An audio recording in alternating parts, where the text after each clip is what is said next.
Hi, everyone. Thank you for joining me. I'm Joe George. I am a solution focused practitioner who's a licensed professional counselor, a former teacher, a former coach, not life coach, but athletics coach. And uh, I've been in education now for 29 years. I was a teacher for 10, got my master's in curriculum and teaching, fell in love with counseling, decided that was a better way to maximize my strengths and minimize my weaknesses to help people. And it's been a great ride ever since. So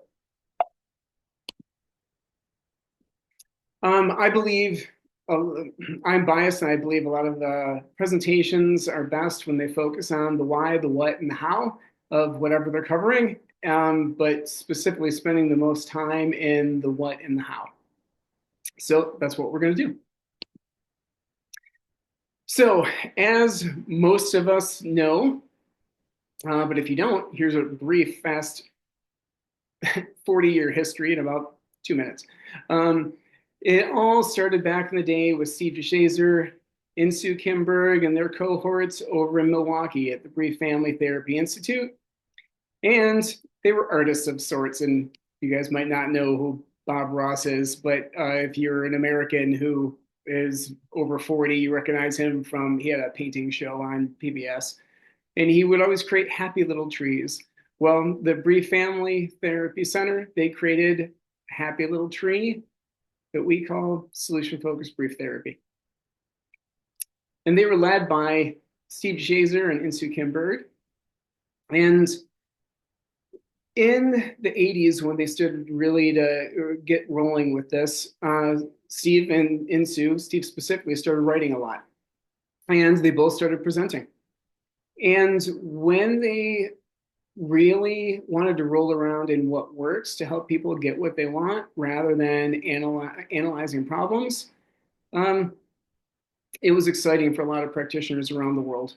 And some people really dove into it quickly. It seemed to actually catch on in Europe even more than the United States, even though it was an American creation. But it caught on all over the world, as people in this presentation epitomize. Well, when I started getting training, I originally started playing around with the solution focused approach in 2005 when I was in grad school, but I was unwittingly looking at it from a problem focused model. So I didn't really get it. It wasn't clicking. So I went into choice theory, and that's really what I rolled around in for a long time. But then in 2017, I came back into the solution focused world and ended up getting trained. And I'm a person that at the time you couldn't get trained online, and I wanted to do it in person anyway, just because I'm better that way, and I didn't want to just go from books. And I was living in Moscow, Russia at the time, because I was in international schools for 16 years. I think I failed to mention I'm a school counselor now. And so in this, I lived at a school that let me use my professional development time, and I split it over 2 years. And I spent 8 days working with Evan George, Chris Iveson, and Harvey Ratner a little bit, but mostly Evan. And I got trained in solution focused approach originally from Brief. And Chris Iveson originally dubbed, I've heard him call it two different things, both the museum model and the art gallery model. But generally, it breaks down as, you come in the front, you generally follow a specific path, but you have the freedom to roam around and look at what you want to look at. And then you exit through the entrance, you exit through the exit, through the gift shop. And when I got trained, I thought this is how it was supposed to be done. This was the one way that it was done. And then I wanted to watch videos, and you can only find a couple of free ones online on YouTube at the time. And I discovered Elliot Connie was selling them on his site and through memberships. So I did that. And this is when Elliot and Adam were creating the diamond model. And to me at the time, it really tasted and smelled a lot like what was being done at Brief, but it wasn't working for me in schools. And because in American schools, specifically in, well, I'd like to say not just in schools, but in American schools and in American international schools, you have to be able to use the solution focused approach in like 5 to 25 minutes. You can't do conventional sit down therapy. And Evan helped me come up with a structure that I could use in schools, but it wasn't clicking totally. Then I discovered Linda Metcalf's solution focused genius model, which had a lot of similarities and pared it down into a more usable fashion. But in all of this, I was realizing that I needed to learn more about how it was originally done, just because I mean, I knew that the guys at Brief learned it from a book, even though Steve became their mentor and they worked throughout the 90s with him. But I wanted to learn more. And then I kept discovering more and more techniques, like Arnold Heiber's circle technique, which juxtaposes the goals and the strengths bouncing back and forth. And I was just like, okay, I want to learn more. And I discovered Debbie Hogan in Singapore over at Solution Focus Academy. She was giving trainings through ESD, and I was like, okay, I'm diving in just because I wanted to know more. And you would think I would be really clear by then, but this is kind of how I felt after several years of doing this. So then I thought, okay, really, why isn't there a unified approach? Why does there seem to be so many variations? And the Solution Focused Brief Therapy Association thought the same thing back in 2013. They were getting scared about all the variations they were seeing. So they got the group of experts together to create a pattern, to create the roots. And so this clears everything up, right?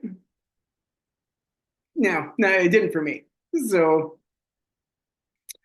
So being a guy who had a bunch of different degrees and certifications already, I decided I needed to deconstruct these. And unfortunately, like a lot of us, when we're in academics, we use a problem focus analysis to do this, which is what I did too.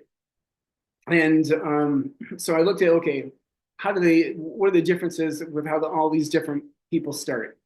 Well, you could build one side. Now I'm going to generalize a lot of things into two main camps. It's not about, to me, it's not about right or wrong. It's about understanding how different people are doing it. And so if you don't fully agree with this, I'm sorry. This is just a simplification on something that's a college course. So one side really focuses more on starting with building the rapport. And the other side has a tendency to more often jump in and look at what are the best hopes to start co-constructing together. Then with the two sides I'm referring to, one side kind of has more of like a Tai Chi kind of flow in that they generally try to follow the client more, whereas another side tends to have more of a path. And the emphasis in all this, everybody in the solution focused world says they're client focused, and they are. But because of the flow that I was just mentioning, some people tend to follow the client a little bit more. If they get into problem talk, they allow a little bit more because they feel it builds the rapport and maybe it'll help them vent to spring forward. Whereas the other side really kind of looks at, well, what would you like instead? And but they really focus on the types of questions and wording to really guide the path.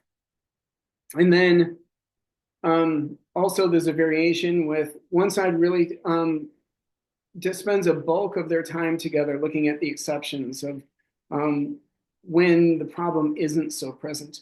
Whereas the other side really tends to, even though they do look at exceptions, they spend more time building the preferred future, looking at what is it like after they have what they want. And even with the exceptions, one side looks more at the incidents when things are navigated successfully, where the other side might do a little bit more with resource talk, looking at all of the resources that the people bring to the table. And then even the ending is a little bit different. One side is more traditional in that they'll be very conscious of giving very specific compliments, and even stopping the session before they complete it and writing down a list of compliments to share and reflections, and often even giving homework.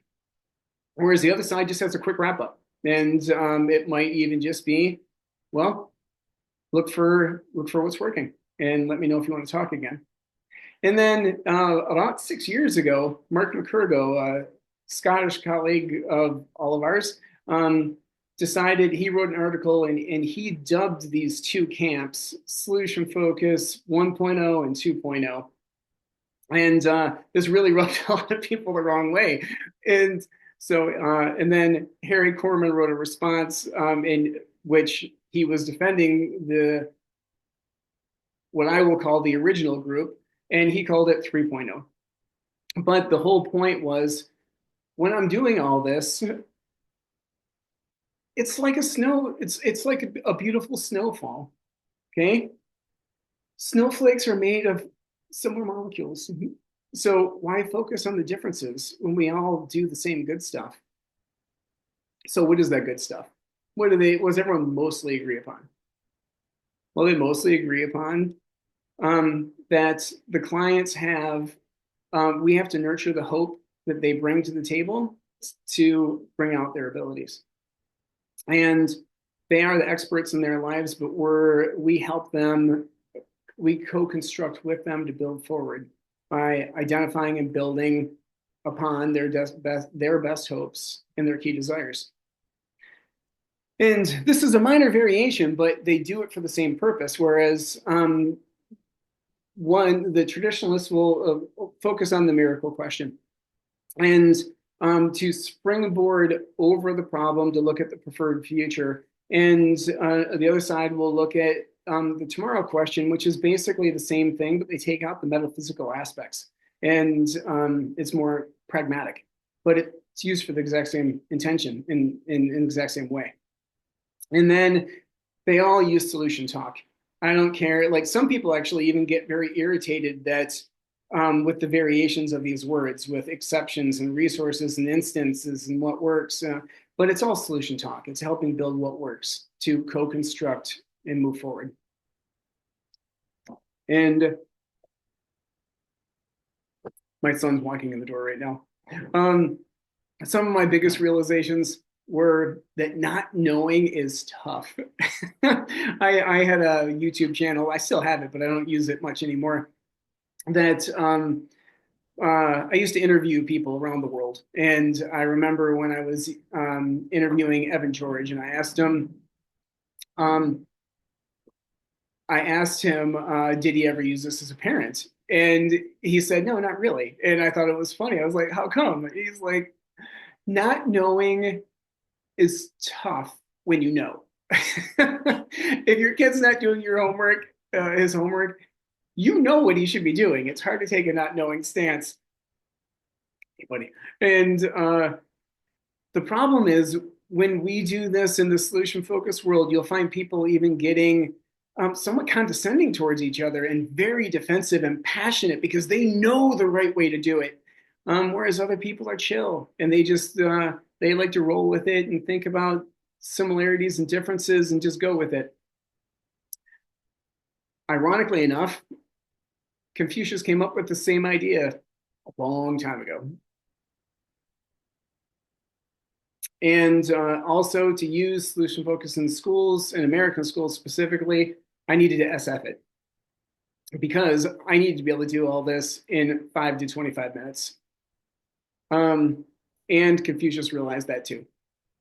We need to bring, like, say, for example, when I mentioned Harry Corman earlier in his response to Mark McCurgo, that his main point was Steve DeShazer's, if it ain't broken, don't fix it. But when we all have our own strengths, and I know this isn't necessarily, I was in Terry Show's presentation earlier, where she was saying that solution focus is not a strengths-based approach, but we all have things we're good at that work for us. And we can't just take those out of ourselves. So we have to be able to look at our situations and use what works, bringing it together with the solution-focused approach. So what we're going to do now, wow, I'm really on track right now. I'm almost following the exact timeline I put out. We're going to focus on you. And so we're going to do an interactive activity that I hope works. But we're going to do it as a group activity that's going to be a reflection. And how do we come up with the best hope? Well, I look at it as we're all here for similar purposes. We want to be better at what we do, that we're passionate about. So we want to help more people. But when you look at it as what does that mean? Well, you're all solution-focused wizards already. But I'm a sci-fi fantasy dork. I think of the Lord of the Rings. And yes, you're all wizards, but our best hope for this activity is to make solution-focused white wizards, that we can make ourselves even better. So what I'd like to do is, I was originally going to have you get out a piece of paper and do this, but we're going to do it through some typing, if you don't mind. So with that, could you please go to this Mentimeter? Go to this site if you can, plugging it in. If you go to menti.com, you can just put in that code. And unfortunately, I can't do the live link in here. But if you type in into your URL, open up a new tab, menti.com, hit return, and then put in that code, 17221484. And I am Just said, Yeah. when I put it on my phone, it takes me to what does your 10 look like? What are the first small signs? Is that what we should be yes, getting? exactly. And that's I'm about to share to that as well. Wait, Oh, And no code though. There will wasn't a you code or repeat the anything. code again? and let me go back to Zoom and share that screen. And so with this, I want you to think, but don't type yet. Take your hands off the computer, please. And what I'd like you to think about is close your eyes for a second. And our best hopes are to be solution-focused white wizards. Well, miracle is going to happen any day now, and we don't know when, but it's going to happen when we're sleeping. And when we wake up, we're going to be those solution-focused white wizards, but we're not going to know it. What'll be the first small signs that something is different? Please consider sharing. What will it be for you?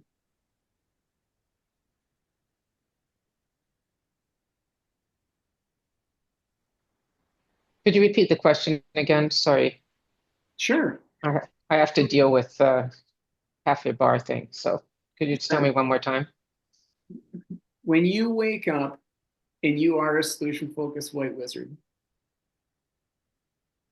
and everything is clicking, what'll be the first small signs that something's different?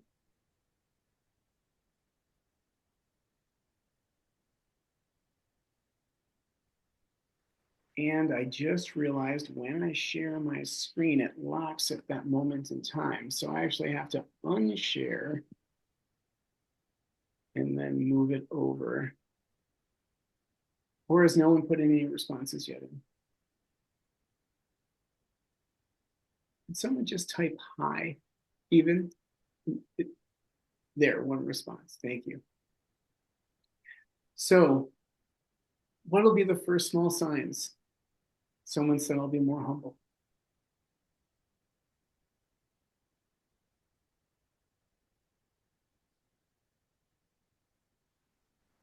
Excellent. When people approach me at work, my initial response will be to formulate a question and allow them time to process their own answer.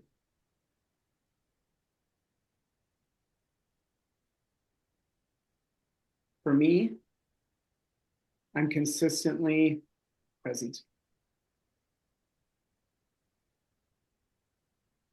Who will be the first to notice that something's better for you? That something's different?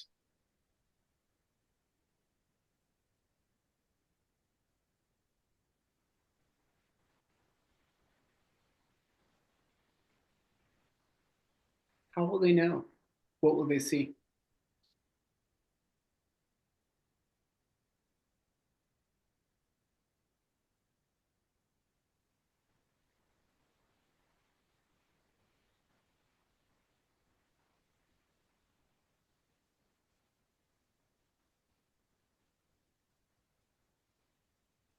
What else?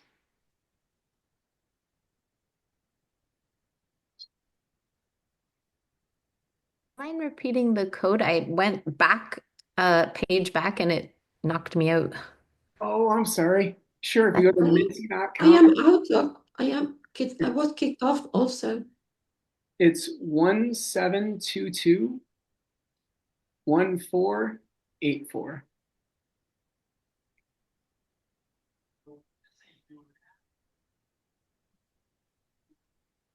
Oh, My wife will enjoy my silence because a solution focused white wizard does not speak so much.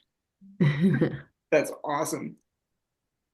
Mine is saying, please wait for the presenter to change slides, and it's kind of locked in there. So I'll just wait yeah, for the next Oh, I okay. bit. was Well, locked in there and then I well, was kicked out. if these are your 10, as one thing, Adam forwarded some research with some other people. And one thing I liked is that research has shown that even if you don't verbalize or share, as long as you're thinking about it, you're getting a lot of the same effects. So, with that, let's think if these are your 10, if this is your butterflies and puppy dogs and all the good stuff that's going on, let's think of what number would you put yourself at now? And what's helping you stay there and not be lower? What works? If you could try that next screen now, it might let you in. I just advanced.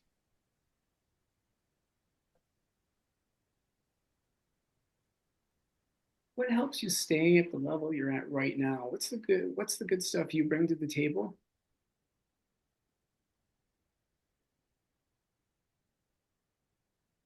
Like I mentioned, I was a teacher and a coach. I backwards design everything, looking at what do I want at the end? How do I get to it? Which mirrors the solution focused approach pretty darn well. I also I was a coach, very successful coach who was good at breaking down complicated ideas into parts and getting the athletes to do those parts and put it together. For you, what helps you stay here?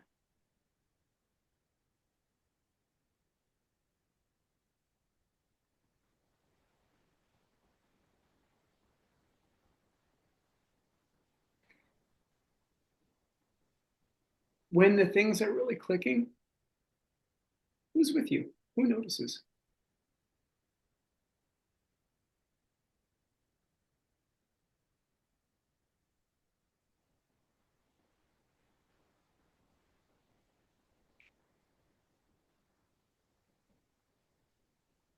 What else works? Everybody gets in a rut sometimes. What's the what do you do to help yourself stay where you are?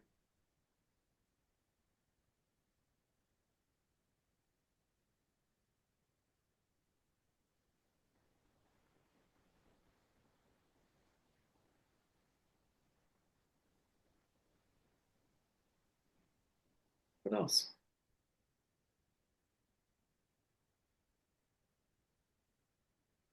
Let's reconnect, be intentional, remind myself with clients with experts, get inspired.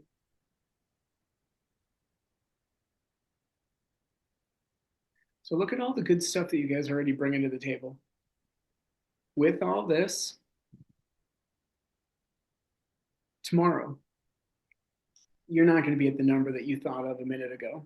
I don't know what you're going to be at, but you won't be at the same spot. When you're one step higher,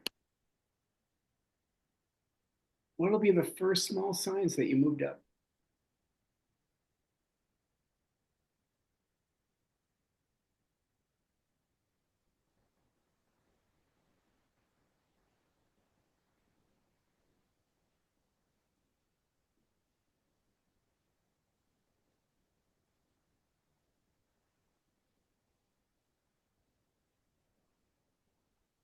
Who will notice? What will they see?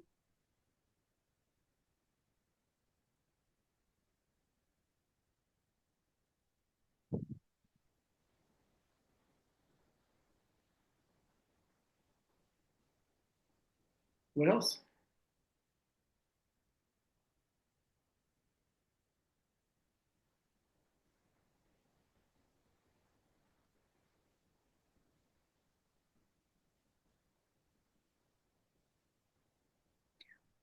What do you need to do tonight to make that version of yourself, make that white wizard show up tomorrow?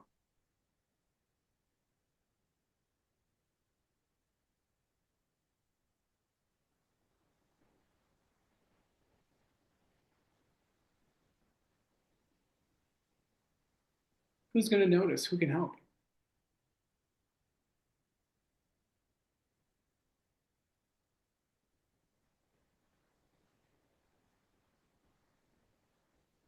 Someone said go to sleep earlier for that last hour before bed. What's going to help you get into a proper chill mode so you can?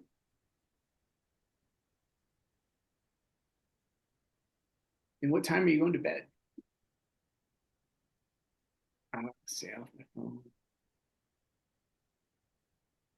Where will your phone be when you go to sleep?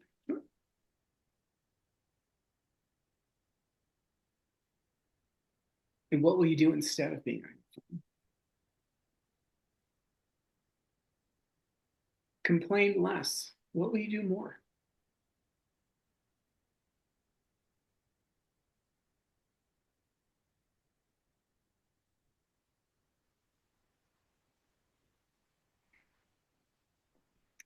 And obviously, this is somewhat of a superficial practice, but it's something that um, I know a lot of us do this on a daily basis, but we don't regularly stop and practice some of the same stuff ourselves and walk through it. What did you notice about yourself as you reflected?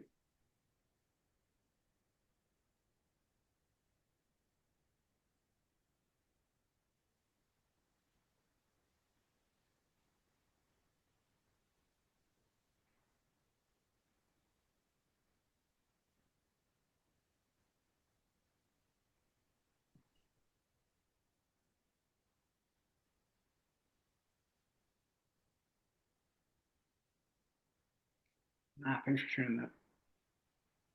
How quickly I go to stating what I won't be doing. But you caught yourself and redirected. How'd you do that?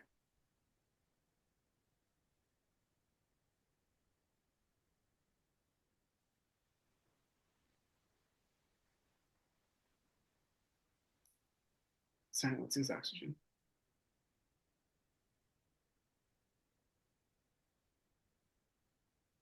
Ah, thanks for sharing that.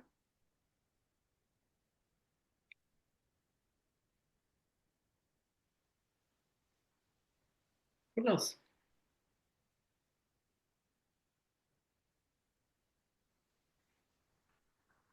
Oh,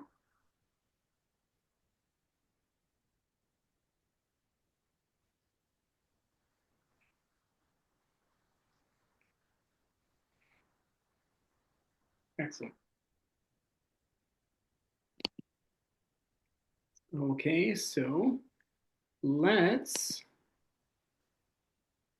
go back to sharing my screen again and look at, we're going to go to a whole group model in a second, but with this,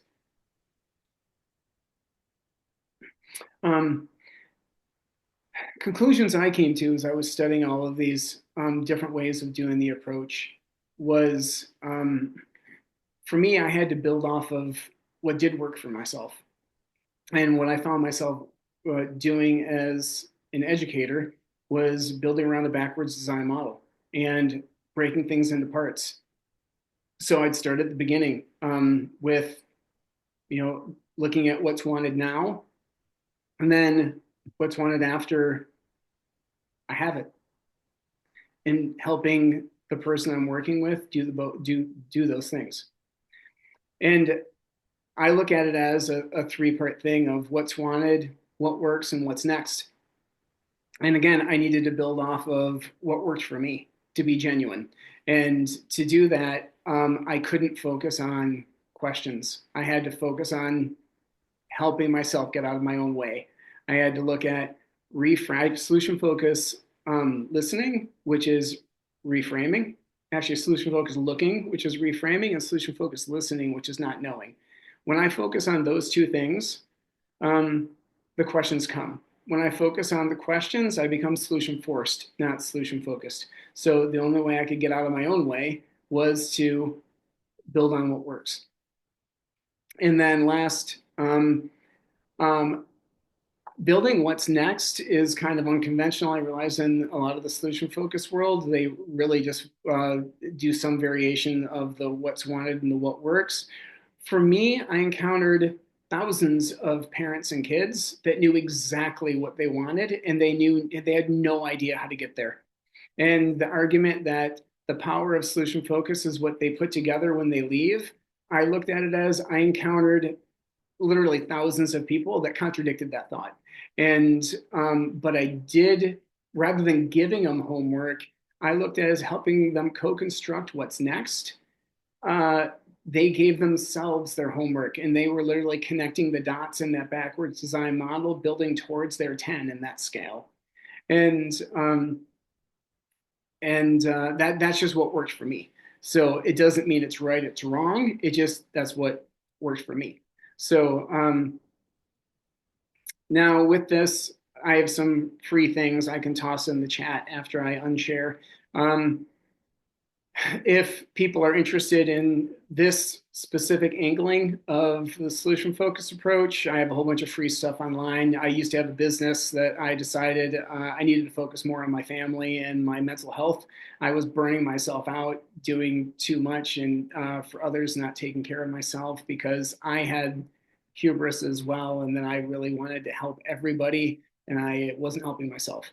And so I just dumped it all free online. And if people like it, great. If they don't, that's fine too. So with that, I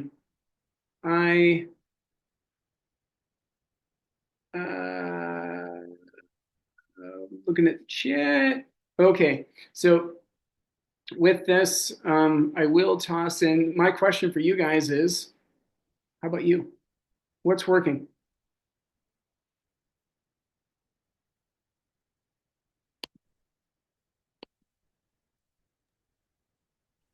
Would you like a reply now? You want an actual answer to your question? I'm sorry, what's that? Was that a question for us? My question was, how about you? What's working? What kind of things do you think help you find your groove? And what's your general opinion? Thank you for sharing, Joe. It's been interesting. It's been really insightful. I work as a manager, and I've been solution focused for many years, but last few years I haven't done any training. But I did a workshop this morning, and it was just nice to kind of revisit for me some of the old virtues and like the whole inductive approach. And I was just thinking in your introduction about nice people. It actually, if you go with what works, you don't have to worry so much about arguing with other people, because if it works for them, fine. And so I think I have really, the last few days where I prepared and today, I really come back to kind of, okay, I have to find out what works for me and not try to copy other people or worry so much about what other people do right or wrong. If it works for them, God bless them. Thank you for sharing that, Michael. Yeah, it's funny because I don't know how many people pay attention to the solution focused family. There was a ton of infighting in the past 6 years. And the funny thing is, all of them are amazing people, but they were attacking each other. And they get really, like, even some of the presentations today, I heard people really getting in on each other, which is when it's all the same stuff, just packaged slightly differently. It's passionate people who need to take a not knowing stance with each other. And that's the thing I find amazing, that when people get passionate, they sometimes stop listening. Um, Maybe what I'm seeing is that there is a difference between academia and people like maybe like me, who I'm doing practical stuff. I'm working with different kind of people in public services with very marginal people, and they need help in that moment.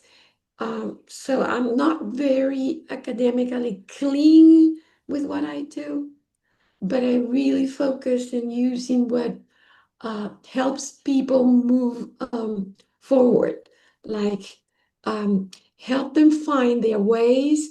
Sometimes I think that I have to do some psychoeducation, and I just step in if I think uh, they're having a very hard time finding their ways.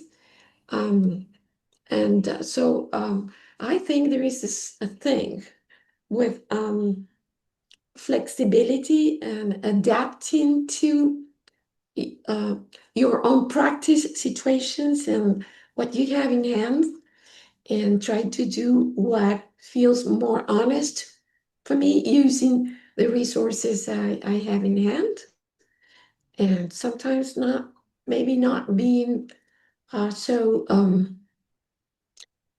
rigid on using something that is not working for that people in that moment. well, thank So you. I feel maybe it's my age. I don't know. I have a long time doing stuff, and I don't care about what others say. I just care what my patients, my people tell me, and when I see them moving forward. Yeah, validating. And some people get so into the approach, sometimes they forget about the importance of validating before you do anything, and acknowledging that, wow, that's hard. How you doing it? And staying genuine.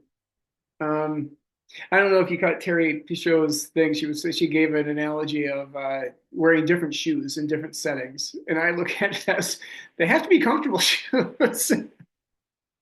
So yeah, they have to fit you. So um, there's only a we wrapped up a little bit early because I wasn't sure how many people were going to show up and how many people wanted to share reflections afterward. Um, does anyone else have anything that you want to kick around? I had a funny moment that I want to share with the. It was just because of the font. One of us shared. It looked to me like he was writing Hobbit building, but it was habit building. But in the whole ring, Lord of the Rings, I got all excited. I didn't know you could build hobbits. um, it's Yeah, thank you, Michael. If you're not a Lord of the Rings fan, hobbits were central creatures to the whole series. So it's But as a white wizard, that is, those are the ones who actually solve the problems of the world. So if you can build more small little hobbits, it would be a good white wizard. White yes, wizard. that's thank you for concluding that analogy, Michael. That's awesome. Um, Does anyone have any the next presentation? Unfortunately, we're selling our we just bought a house and we have people coming to look at the place that we're here. So I'm gonna have to miss the next one. But for the next one, does anyone have is there anyone you're excited about that you're gonna jump into? Yeah, I have to look out what's left. I need to go to see what's left. Ah, okay. Yeah. Um, Because it's kind of we go in the moment, and we've got a bit of time now, so I'll go check what's next. So excellent. I haven't really planned ahead. I'm just still chewing on this presentation of you, and I've been attending, what is this, the 13th one, so 13 hours of this, and I seem to glide through most, but now and then one just stops me in my tracks, and I need to really think. I just want to say thanks for sharing, and I think your expertise comes from life experience and hard life experience and working things through to make it work for you. And it's very nice to get to a point where I agree with Susanna about not caring what people think. You've got to stick to who you are and make this thing fit you. Comfortable shoes. Otherwise, what are you doing? So I like that. But I have to chew through this again, and so I'll put my email in the comments if you are okay, or in the chat box. If you're okay, just sending me those slides. Oh, sure. Would that be okay? Yeah. So that I have to work through this again, because clearly you've got a really good point, and definitely appropriate, and very much useful, especially where I find myself at the moment. So I do appreciate that. Well, let me make sure. Here, I'll put it in the chat right now, just so you can get it before you go. I have no problem sharing my slides. And I'll also, on that first slide, you'll see my email. If you ever want to kick anything around, give me a holler. Awesome. Much appreciated. Okay. Yeah, we're all quite unique, and we've got to really get attuned to that and work from that perspective onwards. So yeah, nice presentation. Really cool. Well, Joe, when I double clicked on the Google Doc, it didn't give me any permission to go there. Okay, thank you for bringing that up, Michael. Before you guys go, let me fix that.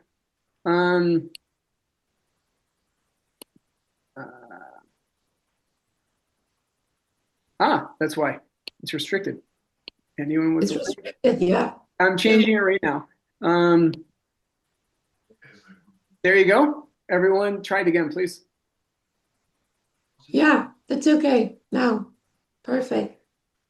Well, have at it. My only request is if you're ever presenting and you use any of this, change it. Well, mention you, right? Yeah, or at least put me in the notes in the end.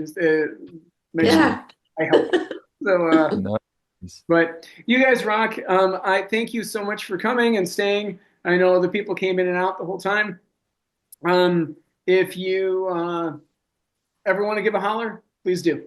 And go now. Thank you. It's really go check out the next one and have a great day. Have a great weekend. Cheers.